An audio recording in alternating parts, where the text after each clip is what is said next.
நாகேந்திரனோட விஷயம் எடுத்துக்கிட்டா அவர் ஒரு ஆயுள் கைதி. அவர் வந்து இப்போ ஸ்கெட்சு போடுறதுல வந்து சம்பவ செந்தில் அவங்க எல்லாம் சொல்கிறாங்கல்ல, அவர் ஸ்கெட்சுக்கெல்லாம் ஸ்கெட்சு போடுற உள்ளே தான் இருப்பாங்க.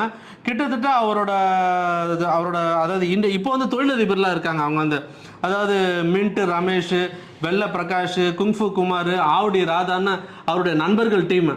அதாவது அன்றைய இவங்க மேலெல்லாம் கேஸ் இருக்கு. இப்போ வந்து தொழிலதிபர்லாம் இருக்காங்க. இவங்க ஒரு டீம் வச்சு கட்ட பஞ்சாயத்து சென்னை முழுவதும் பண்றது.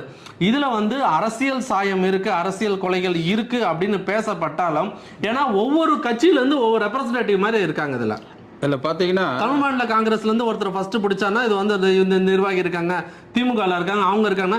இப்ப காங்கிரஸ்ல அது வந்து முக்கிய கூட்டணி தலைவர் செல்வ பெருந்தகையோட ரைட் ஹேண்ட், ரைட்டு லெஃப்ட் எல்லாமே அஸ்வத்தாமன் தான். அவர் வந்து இதுல இன்னொரு முக்கியமான விஷயம் கவனிக்கணும். அஸ்வத்தாமன் காங்கிரஸ்ல இருக்காரு, அவரோட தம்பி அஜித் வந்து பாஜக ஒரு முக்கிய நிர்வாகியா இருக்காரு.